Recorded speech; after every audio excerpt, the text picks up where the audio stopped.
नमस्कार दोस्तों, पूजा ज्योतिष कार्यालय यूट्यूब चैनल में आप सभी का बहुत बहुत स्वागत है। दोस्तों, आज आपके सामने वृश्चिक लग्न और वृश्चिक राशि के जातकों के लिए, फिर कोई मेरी बहनें हो या मेरे भाई हो, उसकी शादी में दिक्कतें आ रही है, परेशानी आ रही है, तो श्रेष्ठ उपाय भी दूंगा। साथ किस दिशा में आपकी शादी हो सकती है, किस वर्ष में आपकी शादी हो सकती है, किस मास में आपकी शादी हो सकती है, साथ ही सफलता के लिए आपको उपाय भी मैं आज आपके सामने रखने वाला हूँ। वृश्चिक राशि के जातकों के लिए सबसे पहले शादी में दिक्कतें परेशानी आने के क्या ज्योतिषी कारण हो सकते हैं। साथ ही वृश्चिक लग्न है और आपकी शादी में दिक्कतें आने के कारण कुछ रख रहा हूँ।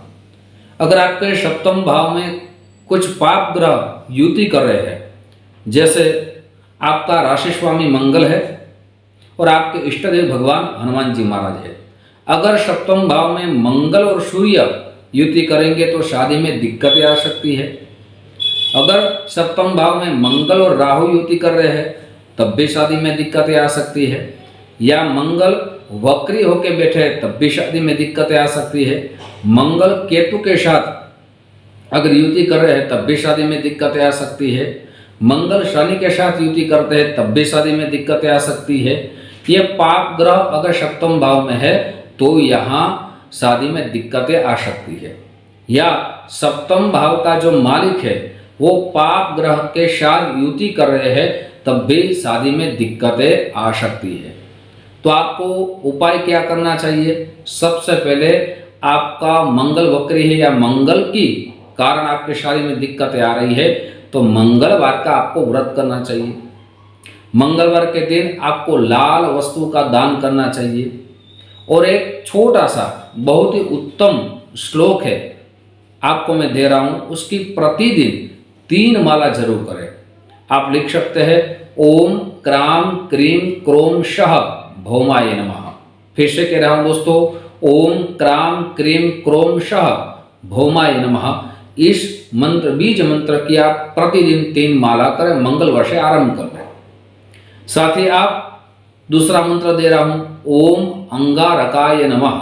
इस मंत्र का भी आप जाप कर सकते हैं।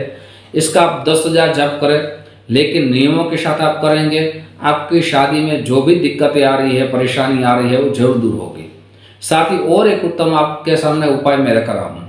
ये उपाय ये है, आप मंगलवार के दिन हनुमान जी महाराज का दर्शन करें और साथ साथ हनुमान जी महाराज को जरूर लाल वस्तु का दान करें।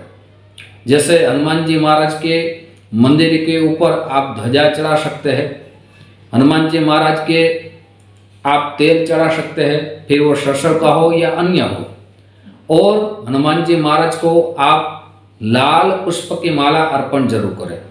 भगवान का दर्शन हो जाए, फिर हनुमान जी महाराज के पास बैठ के आप जरूर 11 बार हनुमान चालीसा का पाठ करें।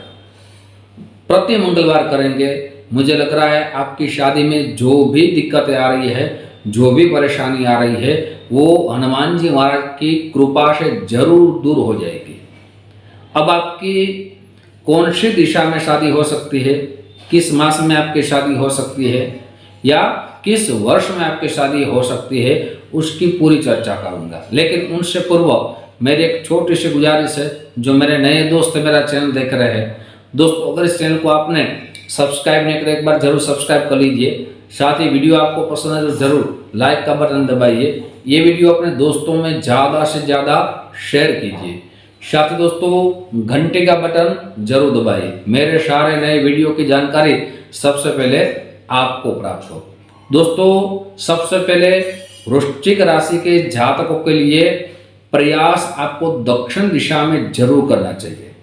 अगर आप दक्षिण दिशा में प्रयास करेंगे, ढूंढेंगे, तो आपकी अच्छी पत्नी, अच्छा पति आपको जरूर प्राप्त हो सकता है। अगर आपकी शादी होने के योग 21 वर्ष से शुरुआत हो जाएगी और 30 साल से पहले आपकी शादी अच्छे घराने में हो सकती है।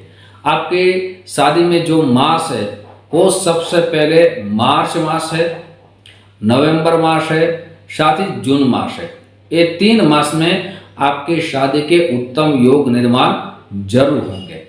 दोस्तों आपको दिशा के बारे में मैंने बताया, मास के बारे में बताया, वर्ष के बारे में भी बताया, लेकिन एक आपके जीवन में आप सफल हो सके इसलिए एक उपाय और भी रख रहा हूं। वो उपाय आप आपके जीवन में जो भी कार्य आपके अटक रहे हैं, आपके कार्य परिपूर्ण नहीं हो रहे, तो उसके लिए उपाय आप जरूर करें। आपको क्या करना है, मंगलवार के दिन आपको भगवान गणपति जी के मंदिर जाना है और गणपति भगवान को आपको लड्डू का भोग लगाना है। साथ ही आपको गणपति अथर्वशीष के 11 पाठ करने हैं। अगर आपको 11 पाठ या पाठ आपको नहीं आता तो आप ओम गं गणपतये नमः, ओम गं गणपतये नमः इस मंत्र की आप मंगलवार के दिन भगवान के सामने बैठ के कम से कम 7 माला जरूर करें। आप ऐसा करेंगे आपके जीवन में जो भी असफलता मिल रही है उसमें आपको सफलता जरूर प्राप्त होगी। दोस्तों ऐसी ही चर्चा आपके सामने मैं रखता रहूँगा। आप जो हमें प्यार दे रहे हैं उस प्यार के लिए आप सभी को दिल से बहुत बहुत धन्यवाद।